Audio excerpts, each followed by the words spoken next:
سائنسدانوں کا خیال ہے کہ جب کائنات بنائی گئی اس وقت دو طرح کے پارٹیکلز یا ذرات تھے۔ ایک تو میٹر تھا جس سے ستارے، کہکشائیں اور ہمارے ارد گرد کی ہر شے بنی تھی، اور پھر دوسرا تھا اینٹی میٹر، اس کا بالکل متضاد۔ نظریاتی طور پر دونوں کو مل کر ایک دوسرے کو کینسل آؤٹ کر دینا چاہیے تھا، جس سے توانائی کے ایک بڑے دھماکے کے سوا کچھ نہ بچتا۔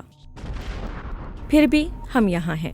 سائنسدانوں کا خیال ہے کہ میٹر نے وہ بڑی لڑائی کیوں جیتی، اس کا جواب نیوٹرینو اور اس کے متضاد اینٹی نیوٹرینو نامی ذرات کے مطالعے میں مضمر ہے۔ امریکہ میں سائنسدان ان کی اسٹڈی کے لیے دونوں پارٹیکلز کو بیم یا شعاؤں کی صورت میں الینوائے میں زمین کی گہرائیوں سے جنوبی ڈکوٹا میں ڈیٹیکٹرز کی طرف فائر کریں گے۔